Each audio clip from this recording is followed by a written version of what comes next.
Excessive belching or burping are common digestive issues and can happen due to aerophagia or when you swallow a lot of air while eating. If you're eating in a hurry, drinking very fast, or even laughing and talking when you eat. The other part is poor stomach acid or hypochlorhydria, which leads to undigested food, causing fermentation and buildup of gas.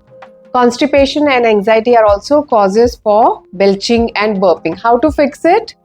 5 to 10 ml of ginger juice, 15 to 20 minutes before meals with a pinch of salt helps ease digestion.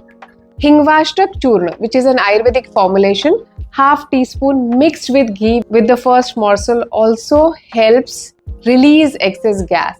Walk after meals. If you have sour belches, please have fennel tea after meals. It really helps. Even soft mishri will ease burping and belching. If it continues for longer, please take medical advice.